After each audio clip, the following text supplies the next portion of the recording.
I would like to call the Monday, May 9th, 2022 Historic District Commission meeting to order. Could we please have attendance noted? Of course. Commissioner Drzdowski? Present. Thank you. Commissioner Durham? Present. Thank you. Commissioner Newman? Present. Commissioner Reed? Present. Thank you. Commissioner Saleh? Here. Thank you. Present. And Commissioner Simpson? Here. And Vice Mayor Ferris will not be here today. Okay, thank you very much. Any additions or deletions to the agenda? No. Okay. Has everyone had a chance to review the minutes from the April 11th, 2022 meeting? And if so, do we have a motion? I make a motion to approve the minutes. Support. Okay, with that, all in favor signal by saying aye. Aye. Aye. All opposed? Motion carries. Any new correspondence? It looks like we have a letter here. Yep, so the letter that you all have on your seat is the letter from one of the applicants just affirming that he's the sole owner of the Riverfront Condominiums development. Perfect. Thank you very much. Any old business? I'm sorry? Any old business? No old business. Okay.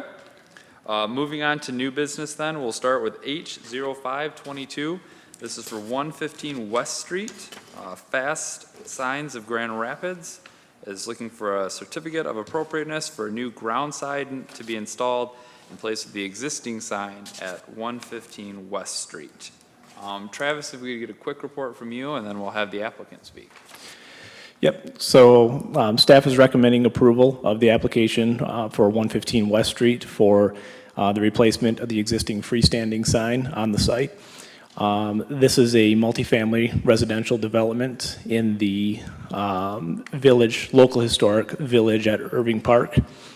The replacement of the sign would be taking the existing wood sign that's on the site and replacing it with a new double-sided post and panel sign, 5 feet 8 inches from grade. So it's about 11.31 square feet in area.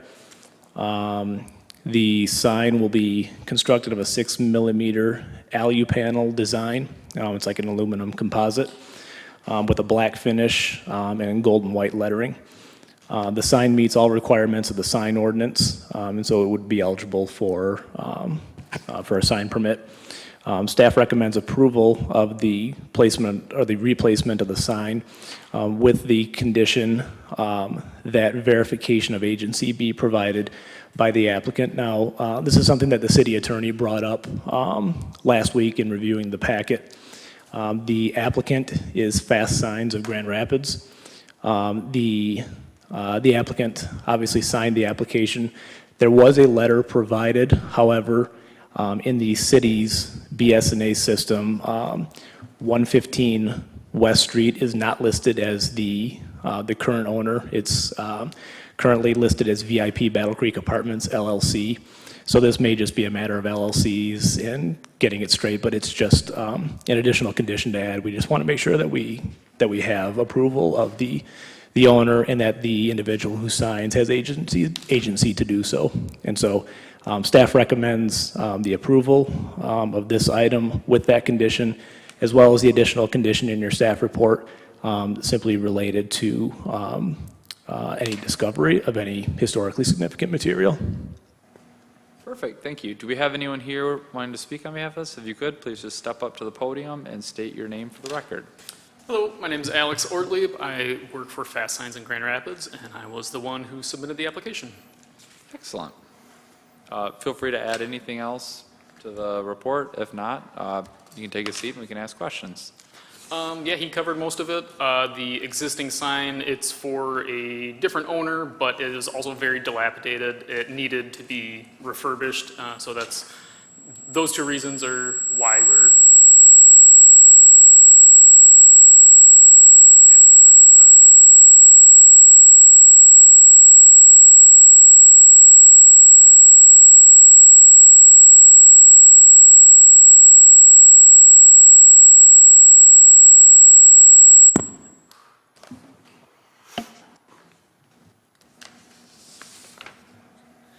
Perfect. Do we have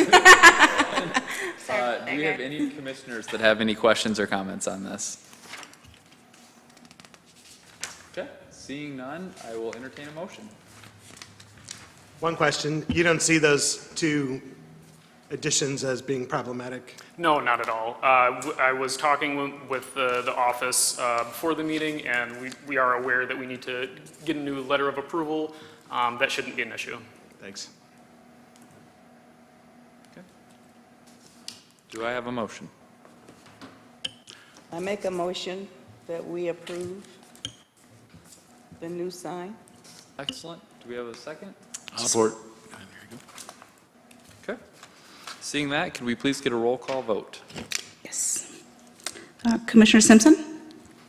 Yes. Commissioner Sally? Yes. Thank you. Commissioner Reed? Yes. Commissioner Newman? Yes. Commissioner Durham? Yes. And Commissioner Drzdowski? Yes. Thank you. Perfect. Motion carries. Thank you very much. Thank you. For H0622, I'm going to recuse myself because I'm going to be presenting this, and I'm going to hand this over to the vice chair. Oh, that'd be me.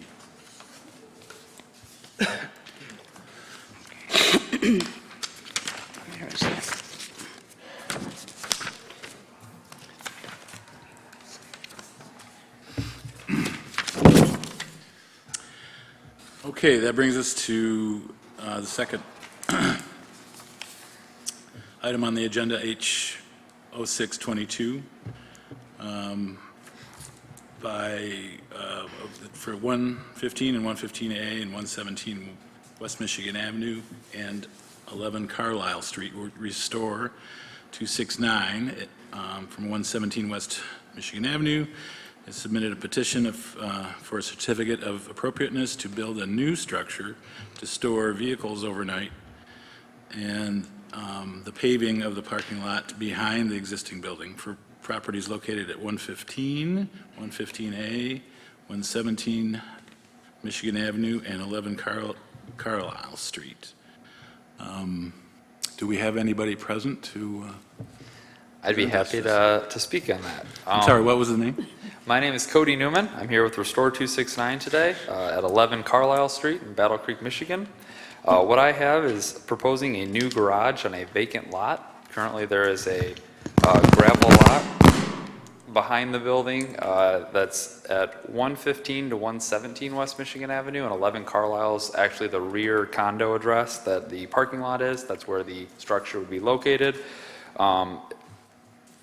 Two garage overhead doors, side door. It's a CMU block building, which is all current garages in the downtown district are all CMU block at this time. There's one at 36 East Michigan Avenue. There's another one at 62 East Michigan Avenue.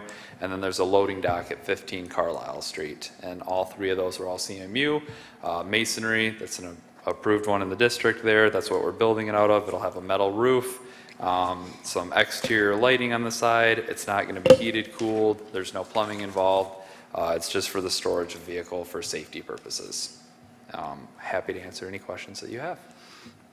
Can you be specific what CMU block is? Yes, 8-inch tall, 16-inch wide, 8-inch deep. Mostly Essentially known to us masonry. as cinder block usually? Yes. Okay. Yep. And there's photos in the packet of other similar garages in the downtown district. Is there? Okay.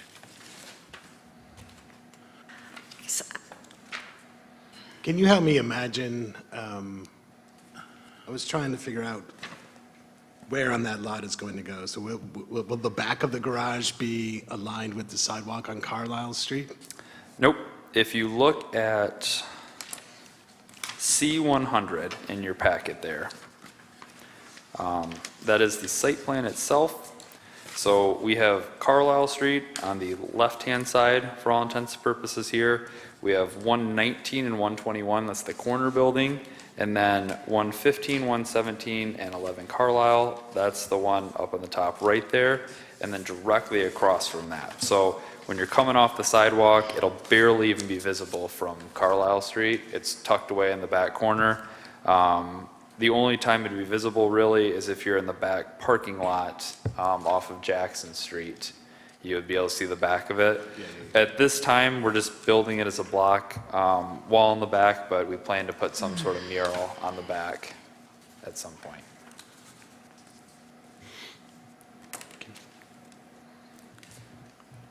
Yes, I have a question for city staff about the potential ramifications of the Ingress, Egress easement if in fact it has not been abandoned. Do we have any concerns about that? What potential problems could arise? So in the in the condominium master deed that was recorded, I think it was in 2008, there was depicted on that as one of the exhibits, the existence of about a 25-foot wide ingress egress easement. Now, a portion of that easement would be in the area where the proposed garage would be constructed. In the time since then, there has been a utility easement that was put into place, I believe, in 2018 or 19 by Consumers Energy. They're in the process right now of working with Mr. Newman to abandon that easement. We will need some sort of verification, or we'll need to figure out who the holder of that easement was, that ingress egress easement was. And my hope is that with Consumers doing this, that hopefully that'll be uncovered as a part of that as well, because my guess is obviously I don't think they could have gained an easement, a utility easement there over that ingress egress easement, if that makes any sense, in the time after it was already granted. So that easement existed in 2008 when the documents were recorded. However, in 2019 we have a subsequent easement that's basically over the top of it. So the applicant right now is in the process of getting the Consumers easement abandoned, and my hope is that in doing that we'll also figure out, or hopefully Consumers maybe has some documentation of who the holder of that original easement was as well, and then that can be cleared up in the process. So does that make sense? Or Cody, how much of a problem does that present for you So until that gets taken care of? From our understanding, we've had legal look at it. The ingress egress is just like in and out of ours, and they never did anything in the back because it doesn't tie into the lot. Since it's been there, there's been a fence, so there is no egress or ingress on that side. So that's not a concern of ours at all. If Consumers slows it down, that's a big concern for sure. We've been working closely with them, though. I don't think it'd be a big issue. The issue right now is they're running lines to what used to be Arcadia building at 103 West Michigan, and as part of the redevelopment there, they're going to put 2 new transformers behind that building. They just haven't done that yet because that project's been delayed for quite some time. So either way, it's not being powered, so Consumers says it's fine to terminate the power to that, which is fantastic, but we all know until the ink dries, signing off on that, that could be the only holdup. So obviously we can't move forward with construction until Consumers signs off on their easement. That's the last piece that we really need, obviously beside approval today, to move forward with the project. Is it an above-ground easement, or? Below. So the lines were ran, and I think it was right around that 2008, 2009 time when they were doing a lot of the redevelopment downtown. It used to be overhead, and they ran it underground, which right where the front of our garage would want to be is where the lines are to that building. And again, there's no power currently to that building. It's been turned off for a number of years, but we need them to terminate that back at this point.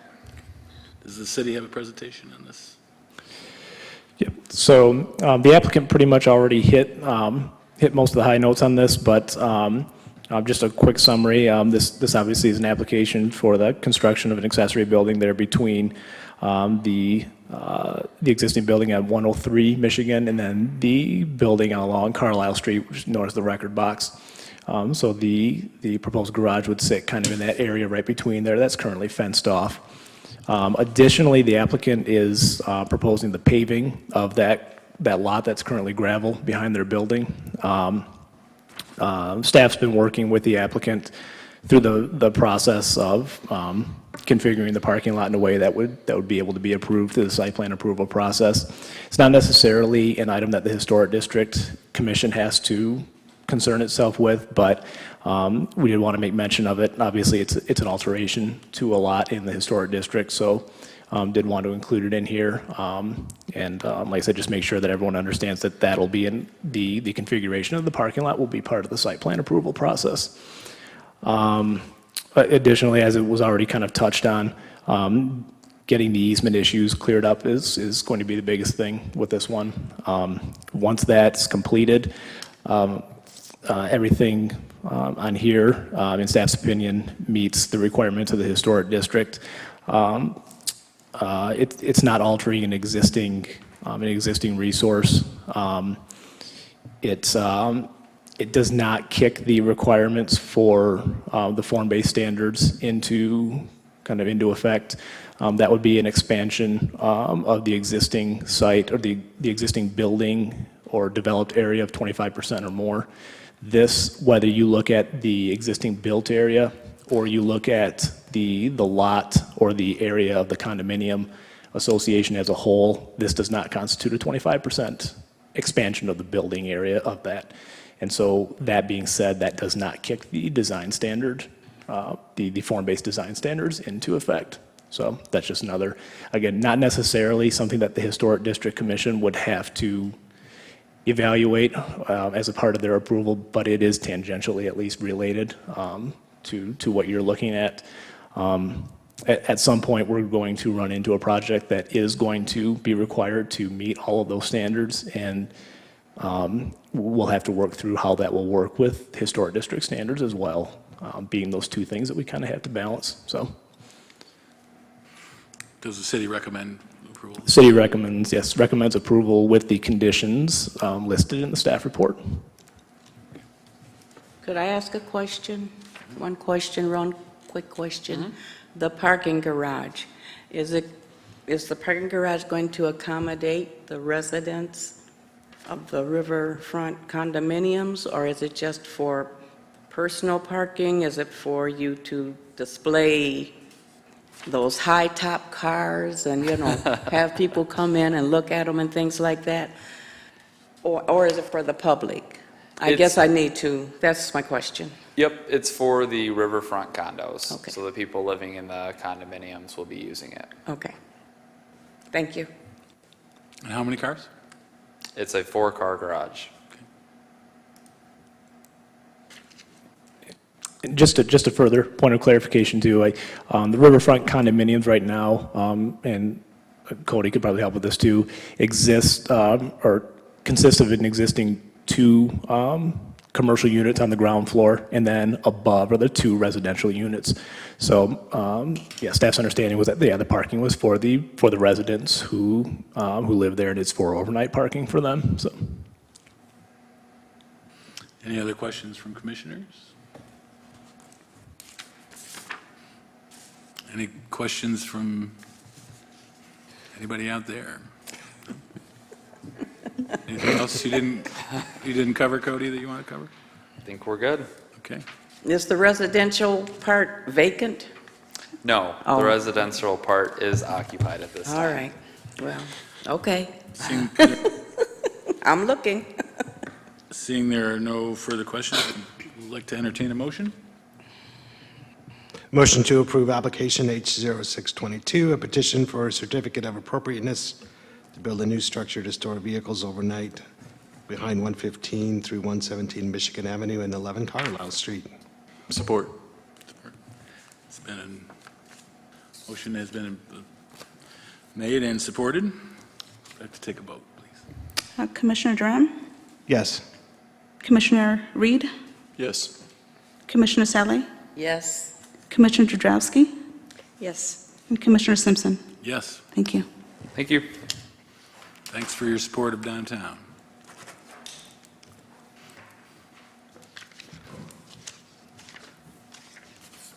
I'd like to take over. And I will take back over at this point. Moving on to new business 7C. This is H0722. This is for 47 North Washington Avenue. Neighborhood Inc. of Battle Creek is looking for a certificate of appropriateness to move a sign from the side door of Champion Street to the front of the building. It'll remain on Champion Street, but be moved roughly 30 feet towards the front entrance door. If we could please get a brief staff report on this, and then we will let the applicant speak. So this is a fairly simple request. The request is from Neighborhoods Incorporated of Battle Creek to relocate the existing blade sign or projecting sign from its current location about 30 feet to the west so that it would be on the corner at the kind of the recessed entrance. The sign was approved by the Historic District Commission in 2021, so there's no need for reapproval of the sign itself. This is simply for the relocation of that sign. Just one item to note, there is one condition of approval listed. Staff does recommend approval with the condition that the location of the sign provide 8 feet of clearance from grade. That would conform with the requirement for awnings and any sorts of items that would hang over the right-of-way.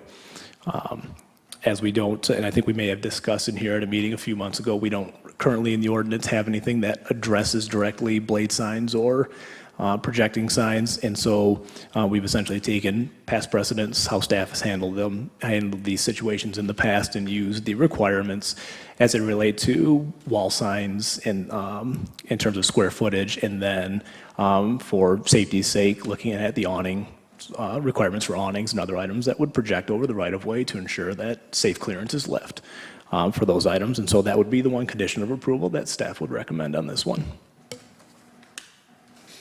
Perfect. Do we have anyone from the audience to speak on this? Hi, I'm Sophie Honkanen with Neighborhoods Incorporated. We are just using the front door now for foot traffic, so looking to relocate the sign to make it easier. Perfect. If you can just hang out just for a moment. Do we have any commissioner questions, comments? Okay, seeing none, I will entertain a motion. I make a motion that we, do you have to name the article and stuff? If you could just Go back to it. approval of the certificate of appropriateness Yes. for 47 North Washington. I make a motion that we accept that Perfect. article. It's on the first page. Support. Oh, okay, but there's so many pages. All the way down. Perfect. We have a motion and support. Could we have a roll call vote, please? Yes, we can. Commissioner Drzdowski, Yes. Commissioner Duran, Yes. Commissioner Newman, Yes. Commissioner Reed, Yes. thank you, Commissioner Sally, Yes. and Commissioner Simpson. Yes. Thank you. Motion carries. Thank you very much. Thank you. Moving on to A, do we have any comments by the public? Seeing none, any comments from commission members and staff? We'll start over with Travis and Marcel. Anything? No comment? Okay. Any other? All right. Perfect. Any commissioner comments? We're adjourned. Thank you. Thank you.